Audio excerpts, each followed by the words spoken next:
गरीब के घर में बिजली मिले 24 घंटे, उसको 2 वक्त की रोटी मिले, वो विकास करने के लिए उसकी शिक्षा की व्यवस्था हो, स्वास्थ्य की व्यवस्था हो, महिलाओं की चिंता हो, युवाओं की चिंता हो, किसानों को इज्जत से आगे बढ़ने का मौका मिले। ये सारी नीतियों को आपने प्रतिपादित किया है। और जिस तरीके से आपने गुजरात में विकास में सारे रिकॉर्ड तोड़े हैं, गुजरात की जनता ने भी नतीजों में सारे रिकॉर्ड तोड़ दिए, यह भी आपको देखने को मिला।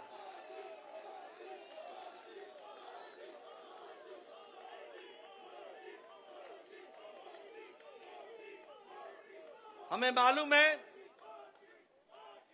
52.5% वोट हमारे को मिला गुजरात में, और उसके साथ साथ 156 सीटों पर हम विजय हासिल कर पाए। जहां तक कांग्रेस का सवाल है, पिछले चुनाव में 41.4 से घट करके 27.3% पर कांग्रेस आकर के खड़ी हो गई। एक तरीके से उनका वंशवाद, परिवारवाद, अकर्मण्यता और गैर जिम्मेदाराना विपक्ष, यह सब मिलाकर के उनकी स्थिति इस तरीके की बनाता है। मैं यह भी कहना चाहता हूं, एक नई पार्टी आई गुजरात का अपमान करने के लिए। वो नई पार्टी क्या करती थी? एक पेपर लेकर के आए उनके नेता और कहने लगे, ये देखो, इसको नोट कर लो, और मैं यहां भविष्यवाणी करता हूं कि गुजरात में सरकार उनकी पार्टी की आ रही है। ऐसा गैर जिम्मेदाराना पार्टी का नेता जो इस तरीके से जनता के आंखों में धूल झोंकता हो, जनता को गुमराह करता हो, ऐसे नेता को आज नतीजों के बाद सार्वजनिक रूप से माफी मांगनी चाहिए गुजरात की जनता के साथ और भारत की जनता के साथ। ये कैसी राजनीति है? देखो, मैं लिख के दे रहा हूं, भविष्यवाणी कर रहा हूं। और दूसरा रिकॉर्ड उसने क्या तोड़ा? और दूसरा रिकॉर्ड क्या तोड़ा कि आजाद भारत में आज दिन तक ऐसा कोई नेता नहीं हुआ जो बोर्ड लेकर के चलता हो कि मैं कट्टर ईमानदार हूं। बोर्ड लेकर के ऐसे अपने बारे में बताने की आवश्यकता पड़ जाए, आप समझ सकते होंगे कि ये कितने कट्टर बेईमान हैं। मैं आदरणीय प्रधानमंत्री जी ने हम सबका मार्गदर्शन करना है, मैं अधिक समय नहीं लूंगा, लेकिन मैं फिर से गुजरात में जो हमें सफलता आपने दिलाई और आपके नेतृत्व में हमें मिला है, और जिस हर्षोल्लास के साथ सारा देश हर्षोल्लास के साथ है, मैं आपको भी बधाई देता हूं और आदरणीय मोदी जी का अभिनंदन करता हूं, स्वागत करता हूं।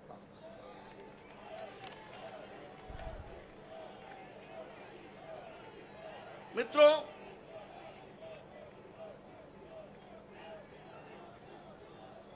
मैं हिमाचल प्रदेश के बारे में भी कहना चाहता हूं।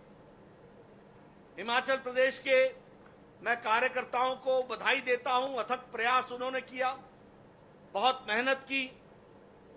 यह ठीक है कि हमें सफलता नहीं मिली, लेकिन यह भी ध्यान रखना चाहिए कि राज जरूर बदला, लेकिन साथ में राजनीति के रिवाज भी बदले। पहले जब पार्टियां बदलती थी तो 5% से वोट का फर्क पड़ता था। आज ठीक है कि हमारी सरकार नहीं बन पाई, लेकिन हमारे को 0.9% यानी 0.90 यानी 1% से कम वोट से हमारा फर्क रहा है। इस बात को भी हमको समझना चाहिए। मैं कार्यकर्ताओं को बधाई देता हूं और साथ ही साथ जो सरकार में आने वाली पार्टी है, उनका स्वागत भी करता हूं, अभिनंदन भी करता हूं। वो अच्छे काम में जुटे, अच्छे काम में, विकास में हम उनका साथ देंगे। लेकिन हम निश्चित रूप से एक कारगर विपक्ष की भूमिका निभाते हुए हिमाचल की जनता के इंटरेस्ट को और उनके हितों की चिंता करते हुए हम काम करेंगे। मैं यह भी बताना चाहता हूं कि वहां भी पंजाब से सटा हुआ, जहां आम आदमी पार्टी की सरकार है, उनसे सटा हुआ हिमाचल प्रदेश है। 67 सीटें चुनाव लड़ने आए थे और मैंने कहा था कि खाता तो खुलना छोड़ो, इनकी जमानत जब्त होगी और 67 की 67 सीटों पर जमानत जब्त हुई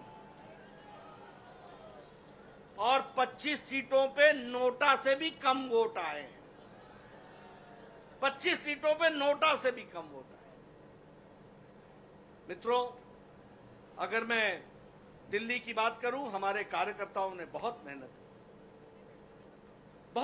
की। मैं दिल्ली के कार्यकर्ताओं का अभिनंदन करता हूं, अभिवादन करता हूं। मैं ये भी बताना चाहता हूं कि यहां की दिल्ली की सरकार ने एमसीडी का 33,000 करोड़ रुपए जो एमसीडी को देने थे, वो देने से वंचित रखा। मैं ये भी बताना चाहता हूं कि 720 करोड़ रुपए जो स्वास्थ्य के लिए देने थे, उससे देने से उन्होंने एमसीडी को वंचित रखा। मैं यह भी बताना चाहता हूं कि लगभग 450 करोड़ जो शिक्षा पे खर्च होना था, ये दिल्ली के हितकारी बोलते हैं अपने आप को, इन्होंने जितना दिल्ली का हित का खनन किया है, वह आपके सामने रखना चाहता हूं। शिक्षा में भी 450 करोड़ रुपए जो एमसीडी को देना था, वह देने से उन्होंने वंचित रखा। और इतना ही नहीं, जब म्युनिसिपल कॉर्पोरेशन ने कहा कि हम अपने बॉन्ड्स, म्युनिसिपल बॉन्ड्स बना करके हम जनता से पैसा उठाते हैं, हम मार्केट से पैसा उठाते हैं, लेकिन हम दिल्ली की जनता की सेवा करने के लिए आतुर हैं, तो उसका भी परमिशन यहां की दिल्ली की सरकार, जो दिल्ली विरोधी है, उसने नहीं दिया। इसके बावजूद भी हमारे कार्यकर्ताओं ने शानदार प्रदर्शन करते हुए एक शानदार तरीके से चुनाव को लड़ा और बहुत कम अंतर है। और मैं जरूर कहूंगा कि एक अच्छी विपक्ष की भूमिका हम निभाते हुए उसको भी हम आगे बढ़ाएंगे और उसको भी हम पूरा करेंगे।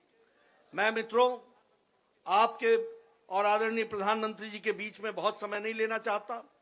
आज एक बाई इलेक्शन हुआ है, जिसमें बिहार में हम कुर्नी में बाई इलेक्शन जीते हैं। यह चुनाव जब से जनता दल यूनाइटेड हमसे अलग हटी और महागठबंधन में गई, और ये कहते थे कि अब ये गठबंधन का कोई तोड़ नहीं है, इस महागठबंधन को भी दूसरी बार हराते हुए कुर्नी की भी विधानसभा भारतीय जनता पार्टी ने एक तरफा जीती। ये बिहार के आने वाले नतीजों के बारे में इंगित करता है, बिहार के आगे के चुनाव के बारे में इंगित करता है। ये दूसरा चुनाव है जब नीतीश जी आरजेडी से मिल गए और कहा कि ये तो अब बड़ा भारी कास्ट का अलायंस होगा। हम इनको भी ये बता देना चाहते हैं कि आदरणीय मोदी जी के नेतृत्व में, चाहे उत्तर प्रदेश हो चाहे बिहार हो, मैथमेटिक्स नहीं चलता, केमिस्ट्री चलती है, प्यार चलता है।